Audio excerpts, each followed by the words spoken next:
Get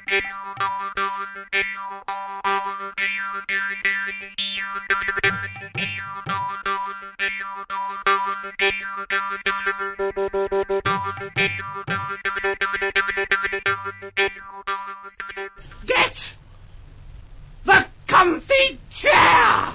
Welcome to this episode of The Good, the Bad, and the Odd. Your hosts, Mark and Sam. Hi, Sam. Hello there.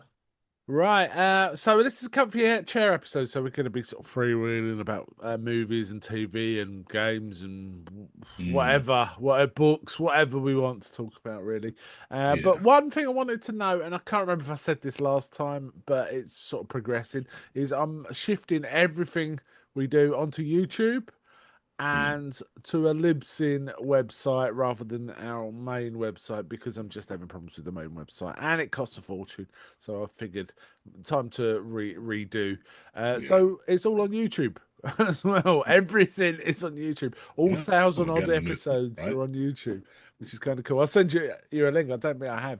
But I'm just also restructuring it so some of our main big runs are in playlists, so it's easy to go and find them. So I'm having trouble with James Bond. Some of that didn't upload, so I might just leave that. But for example, our Kaiju will be on a big playlist. Our Hammer will be on a big playlist. And, the sub-podcasts I'll do, like Anthologic and Kingology and stuff, they'll be on their own playlist. So it's going to be easier going forward to find out stuff on YouTube. Disney's got his own playlist. I'm tossing a coin about Daisy because it's such a weird, oblique playlist. Yeah, it's an odd format. So. Yeah, but I think I'll do it anyway because our listeners who like Daisy might want to go back and of course it'll be ordered date order, so you can it's much more easy to read through the flow. To follow it's fun how we watched it. Remember what on earth the connections are and stuff like that. But but what I'll have to do if I do a playlist for that is I'll have to put some blurb on explaining what on earth it's about. And I think with playlists you can do your own graphics for each playlist. So I can maybe come up with something. I don't know what. Yeah, we can sort something out. So. Yeah. Might just do a picture of daisies. I don't know. We'll see.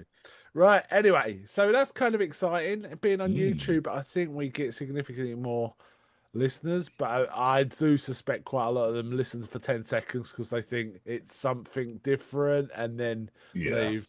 I think there's probably a lot of that, but it's still nice to know we're back out, and available again. Yeah. And I do want to give a thanks to a certain listener who let me know there was problems with the show, which is Vern Sherris. Thank you, Vern. It was very helpful for you to let us know. Very appreciative of that. And I didn't email him back, so I feel a bit bad about that. But I have giving him a shout out on it. Yeah, we're giving him a shout out here, right? Okay, cool. So thank you, Vern. Big friend of the show, that is. Right, do you mind if I start this one? Yeah, go ahead. Okay, so I've got nuts. I've got good, bad, and odd. There's odd and there's nuts. This one was a Hammer. Now, when we went for our Hammer, we stuck mostly to the gothic and some sci-fi horror, right? Yeah. That's what we stuck to. Hammer's got a whole slew of psychodramas that I really don't know that much about. I haven't watched many of them. I watched a few, but we didn't cover specifically because it wasn't the gothic horror. However, I'm going through them, and they are bonkers. They are mad, and I think I might have watched the maddest one. There's other mad ones, and this one was called Straight On Till Morning, right? Made in 1972. It's an optimistic one, almost. Well, yeah. From the name. So. Let me try and set the scene. I don't want to spoil it too much, but it's bonkers. Now it stars Shane Bryan, who we saw in a few Hammers. For example, he's the son of the rich family in Captain Kronos, Vampire. Okay. He's that guy. It looks a bit like Roger Taylor from Queen. Is that kind of guy. Okay. He also kind of reminds me a bit of Malcolm McDowell when he did Alex in Clockwork Orange. He's got that vibe. Anyway, he's in it as this blonde-haired, beautiful guy kind of thing. And the other one in it is Rita Tushingham. Now, you won't recognise that name, I wouldn't have thought, but she was a well-known actress back in the day. Lots of British actress, kitchen sink dramas.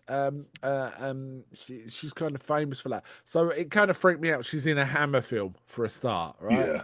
Yeah. Now it's a bit unfortunate for the actress. She's a fine-looking woman. However, she seems to get cast as the ugly one or the ugly duckling type in everything she's in. It seems like not everything. Some of the duck casts, but it's often a thing. And it's kind of the same with this. Now, she's kind of sick of living with her mother, and I think they live in Birmingham, or is it Leeds? It might be Liverpool. I can't really remember. Anyway, she comes to London. She tells her mother she's pregnant and leaves. She's not pregnant, right? And it turns out she's looking for a man to impregnate her, basically. Oh, okay. So she gets a job in a shop, and she's kind of after one of the guys there. Now, weirdly, the bloke she's after first is James Bolam, who we know from British comedy.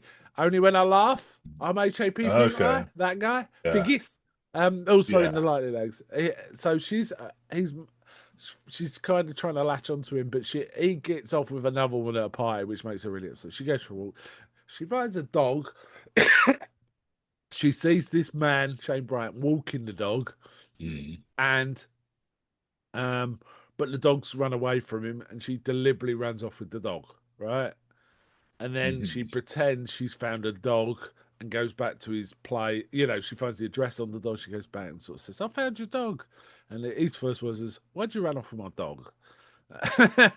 And she's like, "I didn't." She goes, "It's all right. I don't mind. I just wondered why you did it. It's an odd thing to do." Anyway, she's kind of inveigled, and he kind of likes her. Anyway, turns out she's a bit mad, right? Yeah. Because you don't say.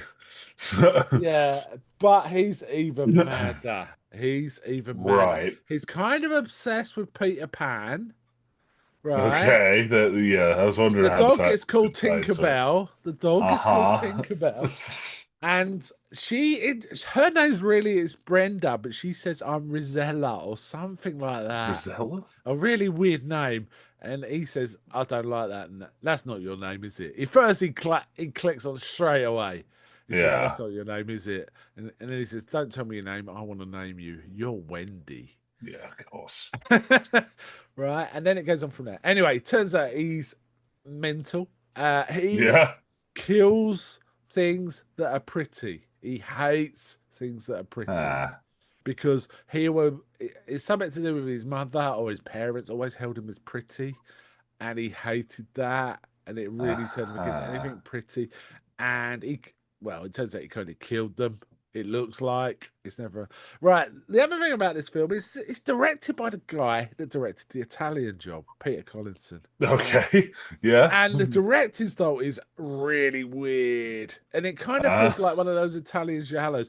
Well, I'll give you an example. Every time he focuses on one person, right, he starts the shot mid, like a mid shot, right? Yeah, and then immediately crash zooms into so either their face or certainly a lot closer in a handheld way. So it's all weirdly wobbly and weird, and he keeps doing it over and over. It's so odd. It's such an odd stuff. Anyway, this film's nuts. It is proper bananas. She went basically. I mean, I don't know. Should I spoil it? I spoil a little of it. Basically, she prettifies the dog. She washes it. She puts ribbons in its. Oh, so he kills the dog. And he kills the dog because it's pretty. And then tells her the dog's run away. Right. And then there's a news report about this woman missing, about this girl that's living with him. And he immediately goes up and says, No, I want you not to leave. Right. Basically, and then he starts making up reasons why she shouldn't leave and sort of offering her presents and things like that. Says, I didn't want you to leave because I wanted you, Anyway, it's bizarre. I really enjoyed it, but it was nuts. What a man. And 1972 it was from. And Hammer and this is not entirely unusual for the other stuff I've seen from Hammer. They just did all these mad films. It's a shame we missed them, to be honest, because they'd be quite good to talk about. Yeah. Yeah. Anyway, yes. I thought we could do like a second run of Hammer. or the Possibly, anything yeah, was, yeah, maybe, and just do the maybe. ones we didn't. Yeah, there's a So, lot. I mean, there's a lot we didn't do in the yeah. psychodrama area there, and I mean, we touched on a few which were a little unusual in terms of sci-fi, but we didn't Mm. really do any thrillers. It was all, Yeah, the most stuff I it was all, really got was like the dinosaur stuff. So, yeah. I mean, Hammer did some other Lost Continent yeah. is as bonkers as it gets, Yeah, for lots. example. But yeah, these are interesting, and they're like sort of late 60s, early 70s. And they've all got weird titles like Hysteria and Fear is the Key and Fright and things like that, Okay. right? Yeah, Yeah. and they're all about. They've all got a slight old dark house twist because they're always usually set in someone's house and Yeah. something weird's happening, and there's often a family. This one isn't because it isn't a family; it's just a man on his Yeah. own, right? But then there's a lot of really weird psychodrama interplay between whoever's in there with him, as all that. Anyway, that's that one. Bonkers. Okay. Over to you. Okay, so my first one is actually a recently released movie on Amazon Prime. It's War of the Worlds, starring Ice Cube and Clark Gregg. You Now, this talked is a. about this. You did talk about this, didn't you? Or maybe I we talked caught about up. this to you in the car. Oh yes. All right. Carry on. Okay, Carry on. so the premise is Ice Cube is an FBI agent who is like in charge of sort of cybersecurity, and he basically spends his days kind of harassing his daughter because he just like hacks into cameras and such near her. This makes it sound better than it is, but he's just trying. The film tries to play it off as like, oh, the concerning dad sort of It's thing. kind of reminds me of True what you said about True Lies, actually. Yeah. Already, yeah. Go on. Yeah, but it basically he like sees her at a coffee shop and she's pregnant. But he like rings her up. It's like a muffin. You should be eating more protein. It's like this is very much harassment. But yeah. So the entire film was shot during COVID. Yeah. So all of it is shot on hand cameras, Okay. pointing at the actors' faces, except for Ice Cube, who's shot on a webcam. Okay. And the way it's played is you're instead of like being anything actually filmed, you're looking at Ice Cube's like FBI computer screen. So there's Right. like Teams and Skype and all sorts just like in the corner at all times. Well, does it work as a film? No, no, it does not. It very much does not. It's very funny to watch, but Yeah. do not like think this will be like anything long lasting as Anything like so. entertaining in any way? So the only connection that it has to the book or even any other adaptation is that there are tripods. Okay. That's it. That's it. It sounds like someone saw Cloverfield, thought we could do that cheaper, Mm. and went with it, right? It just sounds Every single scene is basically Ice Cube shouting, "Get out of there!" to someone on the floor. You rarely actually see the tripods outside of them being superimposed onto stock footage of like wow. other disasters. Like the remember there was those fire like wildfires all over America and all the footage of like cars driving and it kind of looked like hell. Yeah. Uh, yeah, they just superimposed like tripods into the back of those videos. Right. Okay. It sounds like a load of shit, actually. But yeah, it is a load of shit. It comes out weirdly like pro. Okay, so the angle is anti like government overreach, but pro Amazon. Oh, great. Because Okay. Pro yeah, Amazon. spoilers. Amazon is a major factor in the film. One of the characters is an Amazon driver. Someone gets injured. Guess what? He's got a handy dandy, like box like tape thing. He just Okay. like tapes up her leg. And then one of the big climax of the film is like, oh, we need to get you this MacGuffin. we've got Amazon Air. We can fly it to you by drone, and Okay. they watch him buy it on buy the So thing on Amazon did so that they Amazon can send the drone. So Amazon saves the day. did Amazon sponsor the film? It's on Prime, Okay. so Okay. Wow, it sounds rubbish. it is, Poor but it's old very Ice funny to Cube. watch one time. So Okay. Oh dear. yeah, Okay. All right.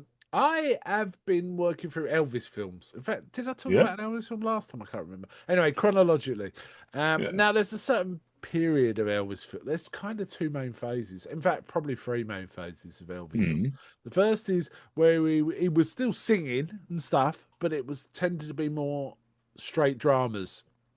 In fact, there's okay. some films he barely sings at all, and it's just a drama, and they're fine. However, he went into the army. This was before '58. Then he went into the army, right? Yeah. Famously, and then came out in 1960. And then when he got out, he started making more films. But uh, basically, Colonel Tom Parker basically all he wanted was the rights to the soundtrack, so he wanted to stuff all the Mm, films with songs, right? That he, so it could make yeah. money. Didn't care about the quality of the films. Didn't want Elvis Yeah. to do serious drama because he wanted singing, right? Yeah. So then it went for quite a long phase of him just doing these really, really thin plotted sort of vehicles for him to just be singing. There are exceptions, right? Yeah. There are some films made later than the '60s where he's doing a much more serious drama. And in fact, towards the end of the '60s, he went much more serious drama again, right? Yeah. And that's the third phase. However, this middle phase is the one everyone remembers, right? And everyone Yeah. remembers that he made these shitty films that had lots of singing in, some great songs in some of them, Yeah. there's exceptions there. There's some of them that are awesome, right? Yeah. However, there's a lot of really lightweight ones. Yeah. The one I'm focused on because it's got so many songs in, it's ridiculous. It's a ridiculous show. Is one called Blue Hawaii, which is one I used to like as Yeah. a kid, and I quite like it now. And it's very colourful and fine. The plot is as thin as a rake, and it's very funny because Angela Lansbury's in it as Oh. his mum, but in real life, she's only like 12 years older than him, right? Yeah. It's got Angela Lansbury acting like an older lady, but she isn't an older lady. But she does Yeah. a southern accent, so she's saying things like, have you got some sugar for your mama?" When she wants to Ugh. give him a kiss on the cheek. Yeah, I know it sounds bad, but it's fairly innocent. It's just a phrase, right? Yeah. And she's like a bit of a nag, expects him to do this, and he doesn't want to do any of that. And he's got all these. It's set in Hawaii. It's got all these island friends, right? And his girlfriend is half Hawaiian. No, she isn't. She definitely isn't. But Okay. in the Yeah. script, she's half Hawaiian, which gives her mother calling her, "Oh, she's an island girl. She's not. You should be a fraternizer." There's a bit of that. There's a bit of that. But in Yeah. the lightest possible touch, there's no darkness to that. Because everyone else is like eye rolling, whenever silly woman kind of stuff. Whenever she says, Yeah. so okay, that's fine. However, this soundtrack has got 14 songs. The Oh. film is about an hour and 35. Oh no. So basically, the songs are really shortened versions of whatever song you're hearing. It's Yeah. like almost like one verse and one chorus, and then it goes on to some others. Some of them are terrible. And some of them are just goofy. There's one and basically he's singing about anything. He's just Yeah. singing about whatever happens. Like one of the guys he hangs around with, the beach guys he hangs around with, who are also a band, by the way. He's called Ito, and he's famously keeps stuff in his face. And Elvis Yeah. sings a song, for example, called Ito Eats, and it's like Ito Eats. So it's like, oh god. But there are some awesome ones. There's Can't Help Falling in Love is in this, which is a Yeah. great song and was a platinum seller. Based on this film.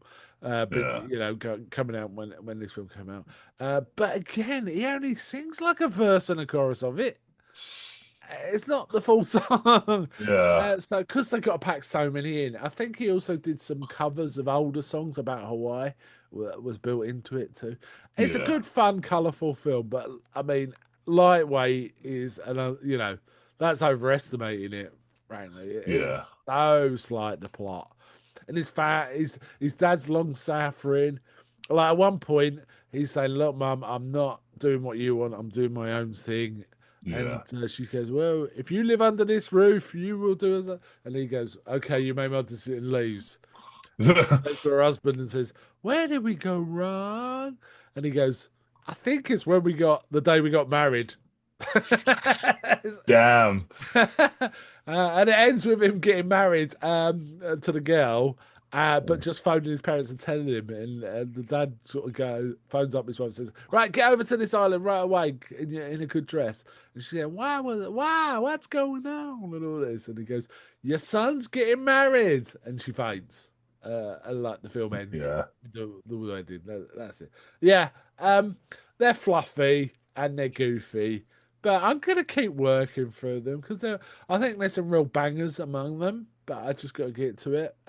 Yeah. But I know I've got a banger coming up. It's called Viva Las Vegas. It's Elvis and Anne Margaret, and a few clips. I think that's the only Elvis song I know the name of. Right, that So, is. I mean, I don't know if I've ever seen it, but I watched a reaction video of yeah. one particular track where Elvis and Anne Margaret, and it was so good. I mean, it was Yeah. ridiculously good. It was so good, I bought the film immediately. But Okay. then I decided, you know what? I think I want to watch all the other Elvis stuff before I get to. Mm. And then I read up, and it is considered one of the great Elvis films. So, I don't want to go straight to it. I want to build up to it. Yeah. But I am really looking forward to seeing it based on this one performance where the two of them are just dancing and singing. It's amazing. It's amazing. Mm. Okay. But yes, so Blue Hawaii is I've watched I've watched DI Blues and oh man, they are hard. I think it's going to be hard work as it goes Mm. on. Do you know what I mean? Yeah. It's almost ones to watch in the background, I think, because it's like there's no Yeah. way it keeps your interest. But the songs are fine, so that keeps it going. Elvis is Yeah. always pretty good. Elvis is good on the screen too. It's a shame he Yeah. didn't do more serious films, actually. Mm. Anyway, back to you. Okay, so my next one is actually something we've talked about in the past multiple times. We watched the original King Kong with some friends who'd never Nice. seen it. Wow. Uh, and I was like, just like, oh, this is gonna be good. And yeah, you do tend to forget just how violent Kong himself is. Oh yeah, he's Like brutal. he's a monster in that film because like all the remakes and since they've kind of sanded off the edges to Kong. Kong is an animal in this first film. Oh yeah, he Like stomps on people, bites people in half, all sorts, yeah, right? Yeah, yeah. yeah. There's a bit where it's like I had to point out because this is the brutal bit I remember. It's like the T-Rex is still breathing when they find it later. He just broke its neck and left it there. Yeah, just left it there. Which an animal would do, right? If you Yeah, don't want to eat it, it's not bothered. It's just leave it, yeah, right? I yeah, also like the little animalistic touches, like for example, he plays with the dead monster. yeah. The dead Things like T-Rex. that. Or he also plays with the dead plesiosaur as well, doesn't he? Yeah, he kind of like just sort of lifts and sort of flops it about. Yeah, yeah. Because So, he's just making sure it's what he yeah, thinks it is. I do like the original King. Did you yeah. watch the extended version where it cuts to the what happens to the men in the pit when they fall off the tree? No, because Oh, that's okay. stuff that was made by Peter Jackson. That like Peter Jackson just did like they filmed it as if it were at the time, Yeah. and then added it in. But no, we watched the one that's on the BBC iPlayer, so that's just Okay. the original. Oh, yeah, the original's fine though. You know, it's a kick-ass Yeah. film, man. I mean, it must have absolutely blown their minds. Yes, yes, it did. I know Um, that's something I know it did. So yes, I mean it's so. I mean it's a classic. It's one of those few films that are a yeah, classics right out the gate. You're just like, yeah, that's a classic. yeah. Yeah, There's just there's a bit near the end where Kong's in like in New York, and he just starts pulling down a train track yeah, from like an overhead monorail, and it's just like this is weirdly intense for for like what most people would consider a schlocky monster movie. yeah, yeah. And there's bits where he's just pulling women out of rooms and throwing them into off He's buildings looking for while Anne, he's isn't looking he? for And he's Anne. just Yeah, drops them, just drops them. yeah, Yeah, just drops them. Yeah, it's fine. yeah. I do love the original King Kong. It's such a great Yeah. film. It is a great film. Yeah. Oh, I hope they enjoyed it. I Oh assume that yeah, they they. did enjoy it. They were horrified by a lot of things because that first like half hour before they get to the island, wow, there is a lot of racism and Yeah, sexism just packed into there. it's let's let's put in air It, quotes of its time, right? yeah, Uh, there's a lot of like, wow, I don't trust a woman on the ship, sort yeah, of and thing. And then Chinese it's like there's a Chinese guy walks up, people. and it's just like, oh no. Yeah. Okay. Okay. Yes, a great film. Yeah, Um, it's amazing film. So, okay. The next one I want to talk about. Now, I've talked about this at length on another podcast, so if you really want to hear much more about it, you can go listen to the United Nations of Horror. We do an episode about this. I'm not sure it's released yet. I don't know if it'll be released by the time this gets released. It might be, right? But go and have a look for United Nations Horror. It's on Facebook. Um, okay, it's a Japanese anthology horror film called Kwaidan. okay. Firstly, it's 3 hours long, right? Oh, okay. It's made in 1964, and basically there's four segments, none of which are connected. They're just Okay. four separate tales. Now, Kwaidan, the word is a corrupt or an archaic version of the more modern word, which is Kaidan, which is ghost story, right? Okay. Um, Basically, it was like I don't know, an Irish writer went over to Japan and wrote down all these Japanese folk tales. His name was Hearn, I think, and they were building collections, right? And one of the collections Yes. was Kwaidan, and this was 1904. We're talking about a lot Yeah. I actually heard pre-industrial about this. Japan when it was Yeah. probably still feudal, right? Somewhat feudal. Yeah. And he wrote down all these tales, and the stories from this film, one of them was at least from that collection. Actually, other ones are from other ones of. He did several collections, and some of them are from, Okay. and some of them are conflations of two stories and things like that. Right. However, Yeah. there's these four films. The most famous image from this film, if you've ever seen an image from this film, is a man covered in Japanese um hieroglyphs. No, what's the word? Do you know the Kanji. writing? Yeah. Sorry, what's the word? Kanji. Yeah, he's covered, face, body, everything. He's entirely covered. That's the most. If you Google Kwaidan, Kwaidan, you will probably see images of this man. That's from one of the stories, and those are sutras to protect him from demons and Okay. ghosts. Right. That's the idea. Anyway, there's four stories. I won't go into any of the stories, other than this is possibly one of the most beautiful films I've ever seen. Okay. It's unbelievably fantastic looking. Yeah.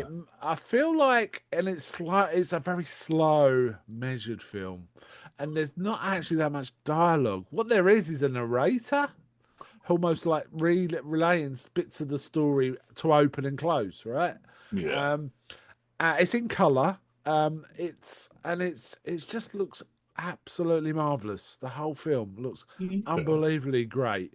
Really interesting. It's a Toho film, so it's using that Okay. stock from Toho that they use in Godzilla. Now I know it doesn't. Yeah. It's not really prominent in Godzilla films and stuff like that, but it's an Yeah. amazingly colourful stock.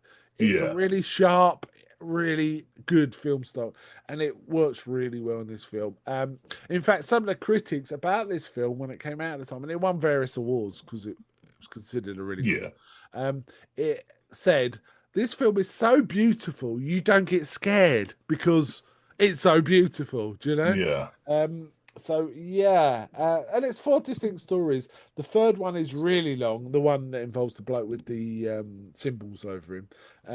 Yeah. And there's four distinct stories. I really like the second and third story in particular. I thought they were really good, but the first one was good. The third one, fourth one was almost a bit meta and weaker Yeah. for it, if because it was talking about the writer Okay. of a story. Then you went in the story, but then it came back to the writer, things like that. Yeah. But weirdly, when this got released in America, they did cut a segment, but they cut one of the good segments, weirdly, to make it a more and trimmed the rest to make it a 2 hour film. I still think it Oh. would still be really effective and good. even in the Yeah. 2 hour cut, because it looks beautiful all the way through. And it's such a slow film. I can see where you make cuts without it being a problem. But the Yeah. second one, which is the one that had some it kind of reminded me of Wizard of Oz. If you've ever seen a really sharp print of Wizard of Oz, because it was all studio bound. So Hmm. everything was in studio, but they were outside, it was outside Yeah. locations, but it was studio. So it had that Wizard of Oz feel, and they were in snowstorms. And also, these two woodmen were walking through the snow, but the sky was kind of filled with eyes, like Ooh. ghostly eyes watching them. And they acted like they couldn't see these eyes, but we, the audience, stuff like that. It was a great Yeah. film. Very long. I had to watch it in segments. I couldn't sit down and watch it for Yeah. 3 hours because it was super slow and it was but I wanted to be fresh, for all Yeah. of it. So I watched it in 2 parts, which was a great way to watch it. So it was like an hour and a Oh, half good. each part. Hmm. I'm surprised they didn't actually do that, cut it in half and just release it in 2 parts. That would have made more sense to me, frankly. Anyway, Yeah. yeah, Kwaidan, really, really interesting film. I've seen it before, but a long time. It's a really good rewatch. Yeah. Yeah, back to you. Okay. So my next then is I've been playing what I can best describe as a disease game called Plague Inc. 2. Just been it's basically you pick a disease type. You get like your bacteria, virus, parasites. I get some more esoteric ones that I'll mention in a bit. But yeah, and then you pick different symptoms that you can cause. They're different, basically transmission vectors, and you kind of spiral out from there. And the objective is always almost always to just kill all humans, just wipe out humanity. Uh, but where the fun of this comes is that it's got a lot of like weird types that you unlock later on. So, for example, zombie virus. And just like as Oh you yeah, kill yeah, people, yeah. it forms like a zombie faction, which can spread the disease more. I've got one where there's vampire. You spawn in as a vampire, and that spreads a blood disease that's like the vampire's aura of control. And Right. you can move about, and there's like Templars trying to chase you to kill you. But Okay. I think the one that you'd like the most of it is a cross promotion with the remake Planet of the Apes movies, where Oh, you that's awesome. as it does like a two upgrade tree thing where it's like you have to still make the disease to kill the humans, but you also want to like upgrade the apes because the apes propagate the disease, but also they can destroy labs where a cure might be found. So you tend to like Okay. want to build up apes in areas where there's labs so Oh, that so they can your go nuts. goal And is to spread the disease? Or yes. okay. Oh wow. That's Hmm. dark. Yeah, yeah, Is I'm it not on gonna lie. PC? PC, right? It's on PC. PC. I believe it's also got a bunch of console releases because Okay. it is just like a menu game. Like you're just playing it. You're looking at like the a world map, and there's a menu, Yeah. different menus for what you do. Okay, that sounds kind of cool. Hmm. We got board games a bit like that. Well, they're more about Yes. controlling the Yeah, the disease, opposite. aren't And they do have a game called Plague Inc. The Cure, where you're playing as the people curing the disease instead. they? Yeah. So, Okay, yeah. that sounds kind of cool. You're enjoying it. Well, how long Yeah. does a game take? Game usually takes maybe half an hour, Oh, it's pretty if that. fast then. Yeah, It's it's pretty really fast. quick. And it Right. is kind of funny. They put out a big sale, like the 8th, back in 2020, like the 18th of March, just before COVID really kicked off. Oh wow, And that's then they've still got weird. the notification on their thing of like the COVID sale, where it's like, Okay. sorry that we did this, like, It like wasn't our it was in fault. really bad taste. So here, have it cheap. So Okay, cool. Right. My next one is we ain't going to talk about this much because we've already covered this and we both think mm, it's kind of awesome. But I just want to mention I'll give it a rewatch. The Dark Knight. Rewatch The yeah, Dark Knight. Heath Ledger's just off the hook in this. I just feel this film really works. I still feel like the Fourth Act is a bit overextending. Um, yeah, I feel like the Fourth Act should have been its own film. The whole Harvey stuff should have been its own film. It would have made more yeah, sense as his own film.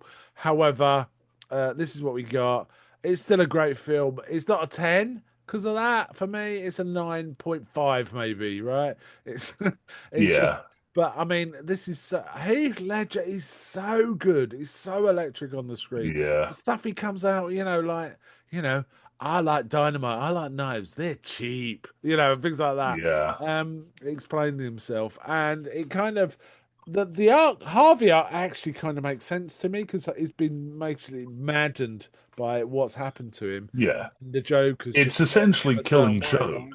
Yeah, Yeah. it is. It is in many respects. Such a good film. It's such a Mm. good. I do like this trilogy. I think Batman Begins is the weakest, and I really like Dark Knight Rises a lot more than some. I really like the Mm. whole Bane thing. I think it's excellent.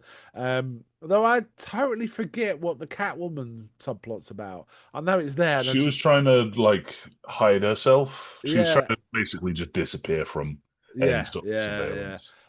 But the it was the Dark Knight is really the Yeah. towering part of that trilogy, right? And Yeah. it was great to rewatch again. So yeah, really enjoyed it. Yeah, Yeah. back to Something you. that's Oh, funny go that on. someone pointed out to me is that of all the Batman films, the only film that does one villain at a time is Batman 89. Uh, Because literally all yes, the other theatrical releases have multiple villains just as yeah. part of it. Yeah, it's weird, and they keep messing up, don't they? Multiple villains tend to weaken a film. I think Yeah. it works all right on Batman Returns. Um, that worked for me because they were so Mm. strong. Each of them was so strong, and they had all their Yeah. points. But sometimes, and they did it in Spider-Man films too, and they kind of started to mess out when they had multiple. Yeah. It's odd that they keep choosing that gets chosen in it. But yeah, but however, Dark Knight, I think it works. But it really is two different films almost. It's like Yeah. an epilogue film tacked onto it, kind of. But so yeah, that I mean, it just felt right that it would have finished when the Joker was just laughing and hanging upside down. That felt like the Yeah. natural endpoint for that film to me. And then the Yeah. rest is, yeah, the rest is an All the epilogue rest. story, Yeah. right? Yeah. Anyway, back to you. Okay, so my next one is actually a city building game called Industries of Titan. So you play as like the a corporation hopping onto Titan in order to basically to just really exploit the planet. It's recently been essentially depopulated, so there's ruins of like skyscrapers everywhere. And the easiest way to describe it is it's an evil city builder. Like you're making like buildings to refine the resources that you're getting from scrapping these old buildings. But in order to get money to buy new buildings, you have to build a population center on Titan. And you don't get money from taxing them. You get money by building places where they can go and watch adverts. And you get paid by the companies for the amount of people that watch the adverts. Oh wow! So it's like an enforced ad thing. Yeah. And Well, you you end make up, people watch, do you? Or yeah, well, the only thing that they can really do is once you ship them to your planet is watch adverts. oh So wow, wow! Sounds like an episode of Black other than, Mirror. or you can make them quote unquote employees, which involves putting them in a sort of sleeping tube, and they get something happens to their head, and they wake up and now they're your workers. So Wow, it's a bit wow. concerning.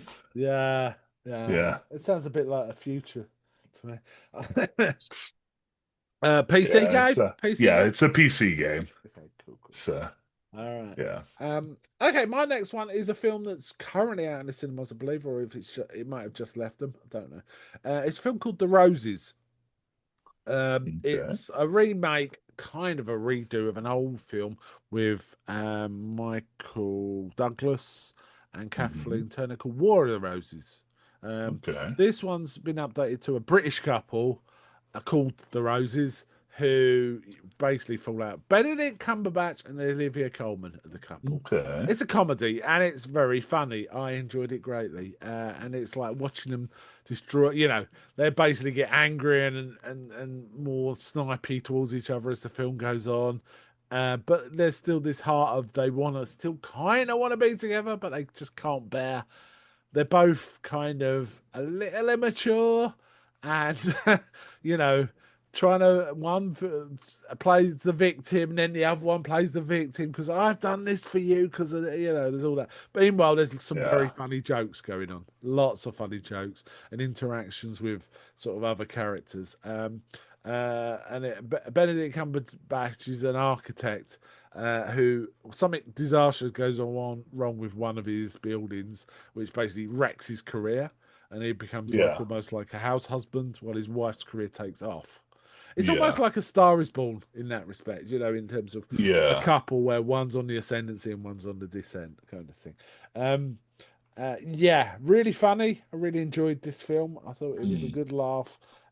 Kind of a bit, strong in places because this is sort of the English version of being mean to. So you can imagine, right? You can imagine. Yeah. But it gets worse and worse, and they're basically in the end they're doing stuff like, for example, Benedict Cumberbatch sitting in the bath, and his wife just walks in and throws two massive crabs in the bath with him. For example, it's that kind of thing, right? That's pretty funny. Yeah, it's pretty Like, funny. I did laugh. But there's lots of shenanigans like that. Shooty Cat was in it in a very small bit part. okay. Presumably before he got the Doctor Who gig, he was cast, and Yeah. because there's not much made of that. He's more prominent in the trailers than he is in the film. Let's put it that way. Okay. But they're making sure he's in it a bit, but not really highlighting it in the trailers. Yeah. And Olivia Colman's really funny. Benedict Cumberbatch is very good in comedy, in my opinion. Now, I've read Yeah. some reviews that say, no, he's not great. No, he's pretty good. He's pretty funny. He's pretty great. Yeah. He's probably his most closest to being a normal person role that I've seen. I'm used to him in Sherlock or Doctor Strange. So it's Yeah. like, Or he's um, just a weirdo. yeah, but in this, like there's funny moments. For example, he keeps watching the video of this building going all wrong over and over, almost to try and desensitize himself to the shock. And it's like, Yeah. you've been watching this all night. And he's like, no, no, yeah. Yeah, it's all that kind of stuff. But yes, I really enjoyed this. Big recommend. You don't have to sit at the cinema. You can wait till it's out on streaming or something. Yeah. But it's a good laugh, and I will be seeing it again. And I feel like I'm going to laugh as much. It's the best comedy I've seen in ages on the cinema. Okay. Comedies on the cinema are usually not great. I found there's some classics, but not great. I went Yeah. to see Naked Gun recently. It was all right, but Oh, I I thought, really like that one. yeah, you really liked it. So it depends on your sensibility, maybe. I thought The Roses was funnier than that, though, personally. Yeah. But if you liked Naked Gun, you might prefer that. Yeah. Solid recommend for me. This one. Back to you. Yeah. Okay, so my next one is a web show that I've been watching called The Amazing Digital Circus. Now, the premise of this is there's like a weird 90s edutainment game called the Amazing Digital Circus that seems to have sucked people in. You only ever see the show from the perspective of in the game, but people seem to pop up and they don't look human anymore. They're sort of like weird cartoon characters, and they're like, "Where am I? What's going on? Why is there a circus?" And there's this somewhat benevolent slash malevolent AI called Kane, who's running the circus. It's Yeah. really hard to describe. But basically, each episode is like, oh, Kane sends them on an adventure so that they can basically keep their sanity because they don't eat, they don't need to eat, they don't need to breathe, which is something that takes a lot of getting used to in setting, and they can't really die. So they just go insane, and their sense of self causes them to what's called abstract, and they just kind Okay. of turn into a blur that attacks people. Weird. So the AI is kind of the mastermind of the whole thing. Is that right? Yes. Okay. All the designs are really sort of childish and like Is it a cartoony. kid show? No, it is Oh, not. okay. It All right. really is not. One of the main Okay. inspirations for it is I have no mouth and I must scream. Oh my goodness. Yeah. Okay. Harlan But Ellison. it's all hidden in this veneer of like a 90s kids video It's game. really interesting this because I So it feel kind of like throws everything off. yeah, I feel like AIs are becoming the new big bad in horror and Yeah. movie, somewhat. It was the same in Mission Impossible recently, and Yeah. it goes back to like HAL from 2001, I guess. Yeah. And well, Am. So Yeah. yeah. So But yeah. yeah. Do So recommend it. It's what is all it? on American? Is it Yeah, American? it's an American one. It's all on YouTube. Okay. It's by a company called Glitch Productions, who I've watched a lot of their stuff. They are really good, and they've got a new show coming out soon called Knights of Guinevere that looks really creepy. I'm getting a vibe like a bit like some of the segments in Love, Death and Robots from what you're saying. I've unfortunately not watched any Oh, Love, okay, Death, and Robots, so okay, I okay. wouldn't be able to comment on it like that. But It's weird. yeah, I've started watching a show where an AI is the big bad. It appears, but until I get to the others, I don't know. Called Mrs. okay, Davis, but I'll save that until I've watched it and talk about that one until I've yeah, watched it. But I'm enjoying it, but I have no clue what's going on. I'm 2 episodes in, and I hmm, still don't really understand what's going on. Other than yeah, someone's got a task to do, but why they're doing it and for what reason they're being manipulated. It's all that kind of stuff. yeah, Don't know yet. Good. Yeah, I'm enjoying it now. But yeah, amazing Digital Circus, huh? yeah. The Amazing Digital Circus. On the web. Is it Yeah. on YouTube then? Is that what you mean? Yeah, it's all on YouTube. I believe Okay. that there's plans to like put it on Amazon Oh, or okay. Netflix. I can't remember Yeah. which. Yeah. Okay. Cool. Yeah. My next one is something again we've talked about, but you talked about it, and I Mm. then because you piqued my interest, I went and watched it, and I just wanted to sort of say my bit on it. Asterix and Obelix, the big fight. Um, Yes. Really good, really good. Yeah. Big, big recommend. Good family show too. Good. Yeah. The whole family will enjoy this. It's fun. It's intelligent. It's Yeah. without being, I'm intelligent. It's none of that. It's just a really well put together show. Okay. It's a Yeah. French show, right? Yeah. French production. But the dubbing, what they've done with the voice work and the English version of it is really good. Mm. So yeah, it's a big recommend. I hope they make more. In fact, Yeah. I Same. enjoyed this so much. I've started reading Asterix books again. Yeah. I Like just that got, kind of led me I've to read do them it. all before, but I'm rereading Yeah. them because I've enjoyed this so much. Yeah, and it captures the spirit of Asterix and Obelix Mm. perfectly in terms of both the characters and the vibe from the original books, which made them so popular Yeah. among school kids. They are great books to read. And well, there's a There's a few issues. okay. Yeah, there's a Let's be few clear. issues. It's a French comic from the 60s, 50s, and 60s. Yeah. There are a lot of unfortunate portrayals of black people. Yes, there's Like, some racial stereotyping going on for yeah, comic effect. Okay, okay, yeah, it's of its time, but otherwise, even if you were to cut that, they'd still be great books. yeah, It's just the yeah, comedy doesn't rely on that. It's just another bit of the comedy. If you put it, let's put it that way. yeah. Yeah, it's really good. Asterisk on the big fight. I'm glad you brought it to Mm, my attention because I would not have had it. And I see other Asterix stuff on there, and I kind of think, and I yeah. Keep meaning swerved to it. I watch may have swerved the it. Mansions of the Gods uh adaptation that was done a few years back. Yeah, it's piqued my interest in going back and giving them a try. Actually, Yeah, I've always kind of avoided it. I don't know why. I think it's because I like the book so much, But yeah. this was great. This was a great Mm. series. Anyway, back to you. Okay, so my next one is me and my friends have started watching Buffy the Vampire Slayer. We recently just cleared season two. A few episodes into season three, but I won't really discuss that. Yeah, really fun show. Everyone hates Xander. So I like Xander, but yeah, I can't see it. I have to say, I did watch it all. Not that long ago either, like maybe 2 years ago. yeah, And towards the end of season two is where it starts getting really, you really get invested.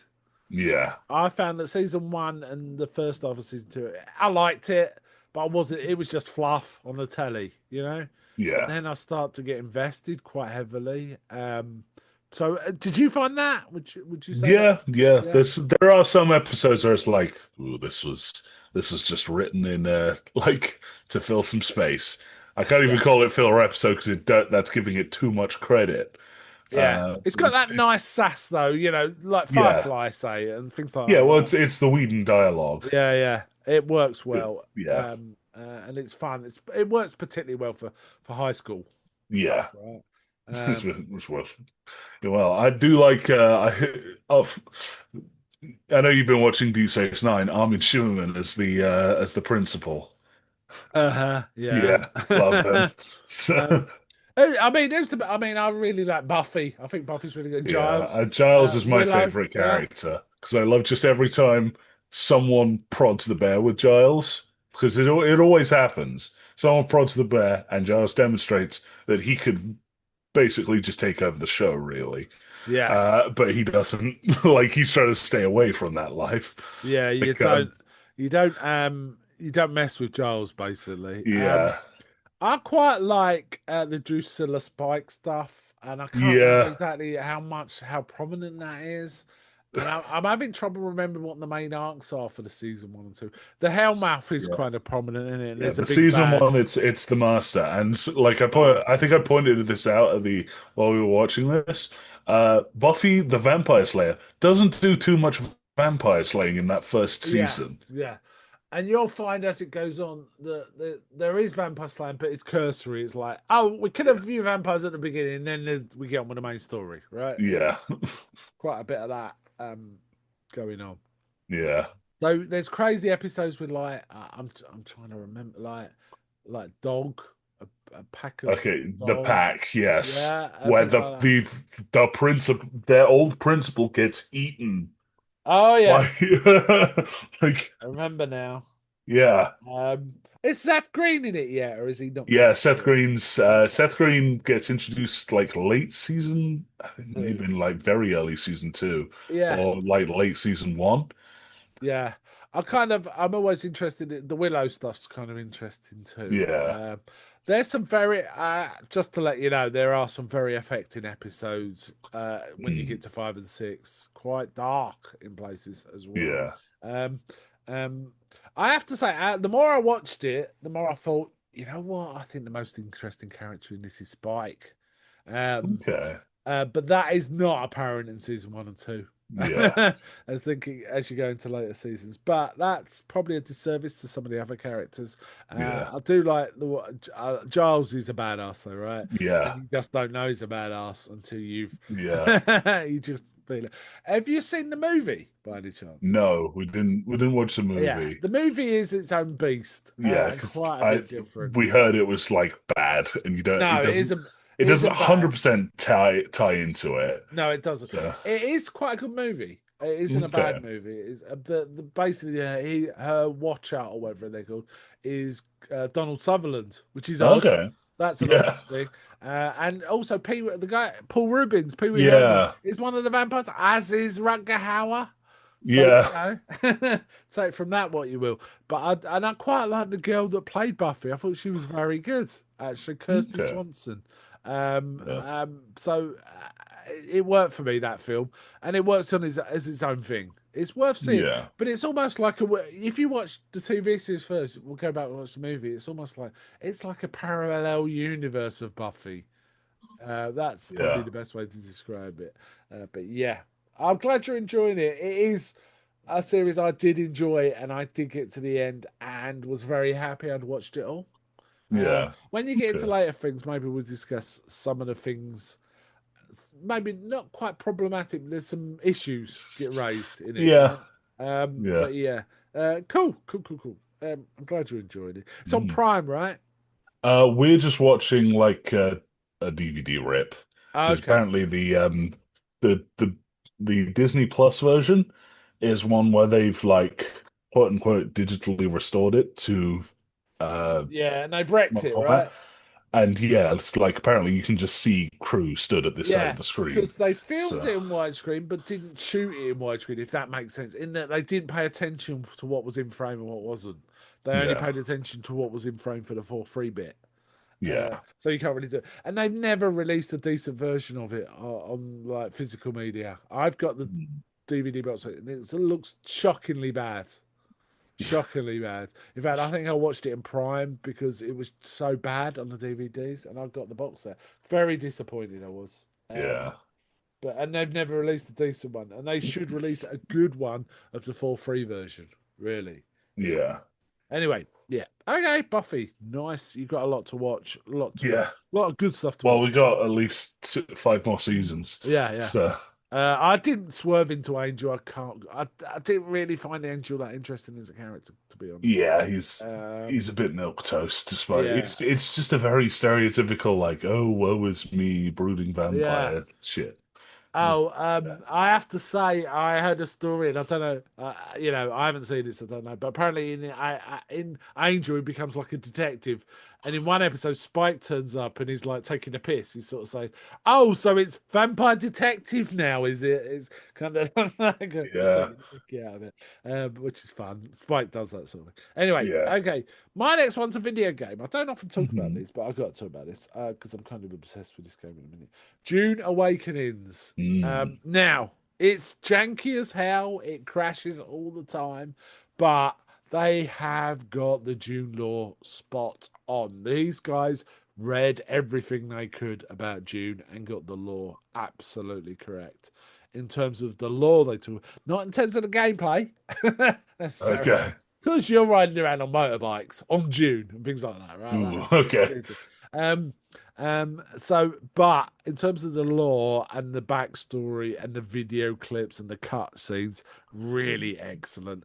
But even though it's janky and crashes, it's just great. I just find it Yeah. really good. And I'm not an MMO, it's an MMO, right? So you're Yeah. interacting with loads of other people on the servers.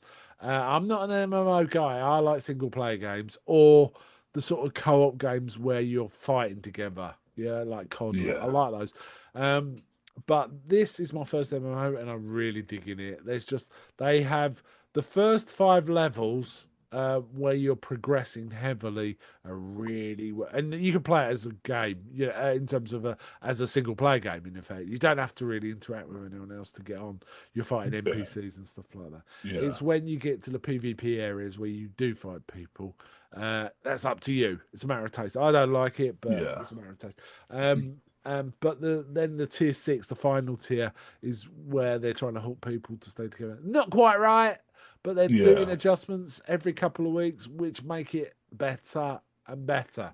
So this game's going to evolve into an awesome game, in my opinion. Mm. And in fact, it's on PC. It's going to have a PS5, console release sometime this year. I am getting it on the console as well. I want to Okay. see June on my big telly, right? Because it looks awesome on my monitor, which isn't Yeah. small either. But even so, I want to be able to play it on PS5. I just think it'll be if they port it properly, it's going to be a really great game on consoles as well. Yeah. Um, Big recommend. It's currently got a free weekend as we record. It'll be over Yeah. by the time we release. Yeah. But if you want to try it, it's definitely wait for the free weekend, give it a go, and I think you'll get enough out of it in the first 5 hours of playing, say, to know whether you like it, really Yeah. like it or not. I think you'll like it. Obviously, if you don't like it, you ain't going to play 5 hours. But Yeah. it's just it progresses really well. The trees are really well structured. There's a lot to do. There's a lot to do. Yeah. If you like your Far Cries or your Metal Gear Solids, you'll probably like this. Or your Borderlands even, you'll probably like this. Yeah, Okay. big recommend for me. Okay. Yeah. Okay. So my final thing here is actually a pair of books from the Horus Heresy books. I've mentioned them a few times. Yeah, you I'm have. reading through a long series of books. However, these two books I'm calling out more specifically because they're less about the Space Marines, Yeah, the sort of soldiers that it's been dealing with. First book, Legion, despite still featuring the Space Marines. Uh, these guys, instead of just being soldiers, they're more spy masters. So it's a lot of like internal politicking to establish like who's who. and a lot of Manchurian candidates, like people wiping their own mind and setting trigger phrases to reactivate themselves, that sort of behavior. But this is all internally, so they're like fighting their own side. They're just that paranoid. So it's told about half from the perspective of just the regular army that are alongside the Marines, just kind of having to weather their paranoia. And it's like by the end of it, I didn't know who was on whose side because the amount that they were like scanning and probing and like doing everything to each other, it's like who's who now. Like I really quite It liked it because it kind was of feels a bit like Horus Heresy is doing Dune or something. yeah, that was kind of the thing. But then the second one is called Mechanicum, and that's more about the sort of techno priests that live on Mars and their input onto it. Because it's like now the 30K setting as a whole is very anti-religious, except for these techno priests, because they're the ones that make all your guns, and you can't really do your Galaxy Crusade without any guns. So they get the exemption. But Okay. for the most part, it's about a big schism caused by the Emperor, to be frank, over ongoing development of AI. Like the tech priests Okay. want to do research into AI. In fact, there's a big vault called Moravec where they know something is there, but they don't know what because the Emperor wiped all their minds during a passing visit. Wow. Yeah. Okay. He's like, it's like, oh, this is sketchy. So that's interesting because again, AI as a big bad or a big Yeah. significant. Is it an old book? Is it recently written? What? I can't remember the exact date, but we're talking within the last 20 years sort of thing. Okay, so it's not recent. It's not like the No, last it's not year super or two. recent. So it's predictive of Yes, what's yeah. now in the zeitgeist, right? But there Kind is of a thing. whole discussion in it that think was really good, where it's just like the Emperor isn't a god, like we know that much. But when he showed up on Mars, he put his hand on a giant robot, said, "Machine, heal thyself," and it fixed itself. So Well, it's like that's if I had to guess of anything, I'd say super nanobot control or something. I don't know. It's no, right. he just did it. It just healed. It just did Okay. it. So it sounds like a god. Yeah, so the story is kind of in three parts. You've got a tech priest kind of finding out more about the Mechanicum as a whole. Well, she's not a tech priest, she's like an unmodified human. Right. Then you've got the Titan Legions. These are the people that pilot functionally Jaegers from Pacific Rim. Yeah. And it's like you mostly follow one Titan Legion, but it's like people are clearly picking sides in the Greater War.